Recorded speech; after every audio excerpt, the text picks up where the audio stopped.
ಬರ ಪರಿಹಾರ ಹಾಗೇನೆ ಜಿಎಸ್ಟಿ ವಿಚಾರದಲ್ಲಿ ಕರ್ನಾಟಕಕ್ಕೆ ಅನ್ಯಾಯ ಆಗಿದೆ ಎನ್ನುವಂಥದ್ದು ಕಾಂಗ್ರೆಸ್ನವರ ಆರೋಪ. ಗಾಂಧಿ ಭವನದಲ್ಲಿ ಸಚಿವ ಕೃಷ್ಣ ಬೈರೇಗೌಡ ಚರ್ಚೆಯನ್ನ ಆರಂಭ ಮಾಡಿದ್ರು. ಚರ್ಚೆಗೆ ಕೇಂದ್ರ ಸಚಿವೆ ನಿರ್ಮಲಾ ಸೀತಾರಾಮನ್ ಬರಲಿಲ್ಲ.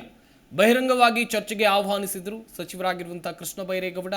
ಬಹಿರಂಗ ಚರ್ಚೆಗೂ ಬರಲಿಲ್ಲ ಇಲ್ಲಿ ನಿರ್ಮಲಾ ಸೀತಾರಾಮನ್. ಬಹಿರಂಗ ಚರ್ಚೆಗೂ ಮುನ್ನವೇ ಸುದ್ದಿಗೋಷ್ಠಿಯನ್ನು ನಡೆಸಿದ್ರು. ಮಾಹಿತಿ ನೀಡಿ ಚರ್ಚೆಗೆ ಬಾರದೆ ತಪ್ಪಿಸಿಕೊಂಡಿದ್ದಾರೆ ಕೇಂದ್ರ ಸಚಿವೆ. ನೋಡ್ತಾ ಇರ್ಬೋದು, ಸಚಿವರಾಗಿರುವಂಥ ಕೃಷ್ಣ ಬೈರೇಗೌಡ ಅವರು ಹೇಳ್ತಾ ಇದ್ದಾರೆ, ಜಿಎಸ್ಟಿ ವಿಚಾರದಲ್ಲಿ ನಮ್ಮ ರಾಜ್ಯಕ್ಕೆ ಅನ್ಯಾಯ ಆಗ್ತಾ ಇದೆ. ತೆರಿಗೆ ಹಂಚಿಕೆ ವಿಚಾರದಲ್ಲಿ ಕೇಂದ್ರ ಸರ್ಕಾರ ಪದೇ ಪದೇ ಅನ್ಯಾಯವನ್ನ ಮಾಡ್ತಾ ಇದೆ. ಬರ ಪರಿಹಾರ ವಿಚಾರದಲ್ಲೂ ಕೂಡ ನಮ್ಮ ರಾಜ್ಯಕ್ಕೆ ದೊಡ್ಡ ಮಟ್ಟದ ಅನ್ಯಾಯ ಆಗಿದೆ. ರಾಜ್ಯದಲ್ಲಿ ಬರ ತಾಂಡವವಾಡ್ತಾ ಇದೆ. ಹೀಗಿದ್ರೂ ಕೂಡ ಪರಿಹಾರವನ್ನ ನೀಡುವಲ್ಲಿ ವಿಳಂಬ ಮಾಡ್ತಾ ಇದೆ ಕೇಂದ್ರ ಸರ್ಕಾರ ಎನ್ನುವಂಥ ಆರೋಪವನ್ನ ಇಲ್ಲಿ ಕಾಂಗ್ರೆಸ್ನವರು ಮಾಡಿದ್ರು. ಅಷ್ಟೇ ಅಲ್ಲದೆ ಸಚಿವರಾಗಿರುವಂತಹ ಕೃಷ್ಣ ಬೈರೇಗೌಡ ಕೇಂದ್ರ ಹಣಕಾಸು ಸಚಿವೆ ನಿರ್ಮಲಾ ಸೀತಾರಾಮನ್ ಅವರಿಗೆ ಚರ್ಚೆಗೆ ಬನ್ನಿ ಅಂತೇಳಿ ಸವಾಲು ಕೂಡ ಹಾಕಿದ್ರು. ಗಾಂಧಿ ಭವನದಲ್ಲಿ ಸಚಿವರಾಗಿರುವಂತಹ ಕೃಷ್ಣ ಬೈರೇಗೌಡ ಅವರು ಚರ್ಚೆಯನ್ನು ಆರಂಭಿಸಿದ್ರು.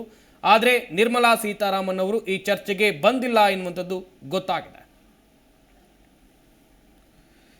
ಬಹಿರಂಗ ಚರ್ಚೆಗೂ ಮುನ್ನ ಹಣಕಾಸು ಸಚಿವೆ ನಿರ್ಮಲಾ ಸೀತಾರಾಮನ್ ಸುದ್ದಿಗೋಷ್ಠಿಯನ್ನು ನಡೆಸಿದ್ರು.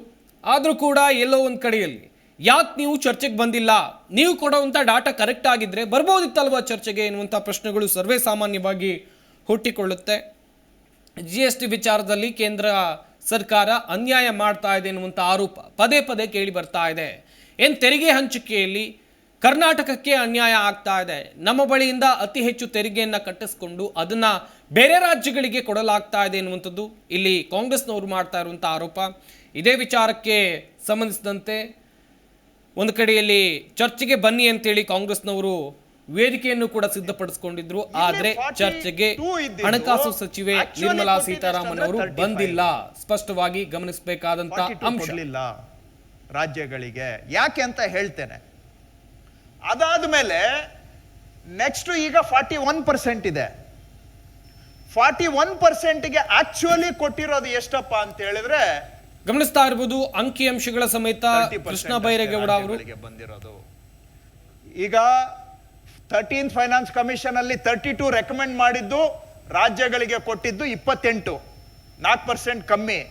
14th ಫೈನಾನ್ಸ್ ಅಲ್ಲಿ 42 ರೆಕಮೆಂಡ್ ಮಾಡಿದ್ರು, ಆಕ್ಚುಲಿ ರಾಜ್ಯಗಳಿಗೆ ಬಂದಿದ್ದು 35% ಅಷ್ಟೇ.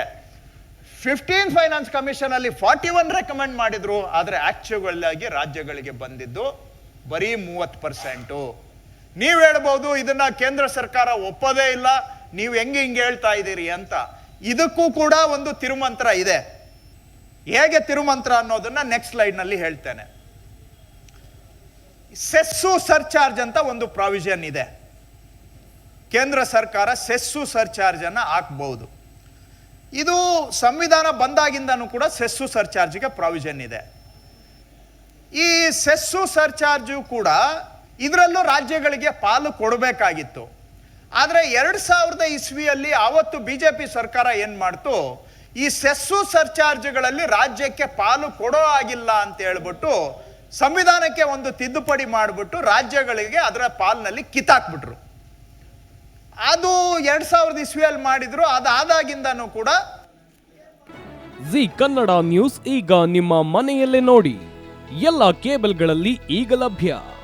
ಸನ್ direct 292, Jio TV 1334, U digital 162, city cable 51, GTPL 17, Abhishek cables 821, rock line telecommunication 51, Shri Basaveshwara number 60, Vinayaka digital number 53, in digital number 896ರಲ್ಲಿ.